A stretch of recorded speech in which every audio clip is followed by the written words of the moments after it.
I've been a conference speaker for 10 years, and conference speakers are really about going and telling their story. We stand up on a stage and we do this data download. And what I came to realize was that there was great value in actually getting the audience members to share their stories. And so what we do now is I would often do my presentation, what's your story, and then we'd break the audience into groups where each person would share a story about how they or somebody else that they know has delighted a customer, solved a problem, made a breakthrough.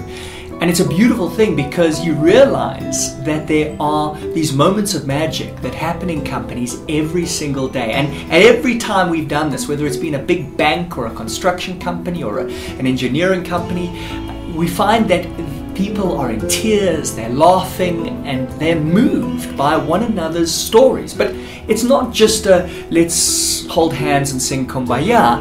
It's not just about inspiration. It has really a very powerful way of boosting excellence, because the way that we actually learn is through imitation. And when I hear a story about how you or somebody else has experienced some success, I can emulate that in my own life. So story becomes a very powerful way to replicate success across the organization.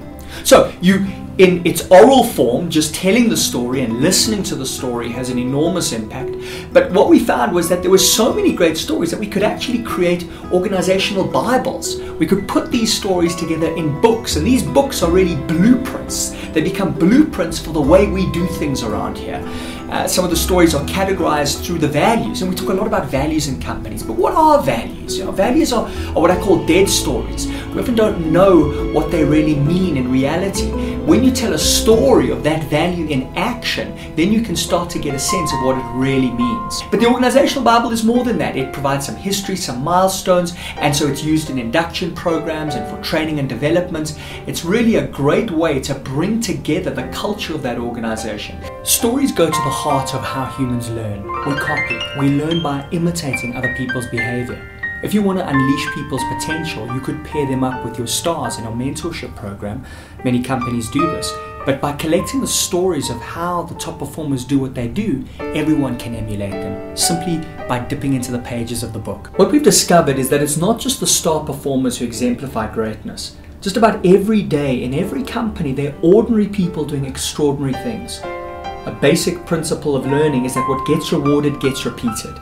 By telling these stories, the company not only recognizes excellence, but links that recognition to a specific behavior, ensuring that it happens again. This book is now part of the company's communal memory.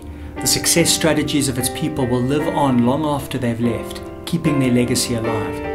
They will add to it, train with it, and induct new members of the community with it. Finally, whenever they pause to wonder who they are, where they've come from, or how they might get where they want to go, they will look here to their stories. If you'd like to look at the possibility of creating an organizational Bible for your company, please email me at justin@justinpresents.com.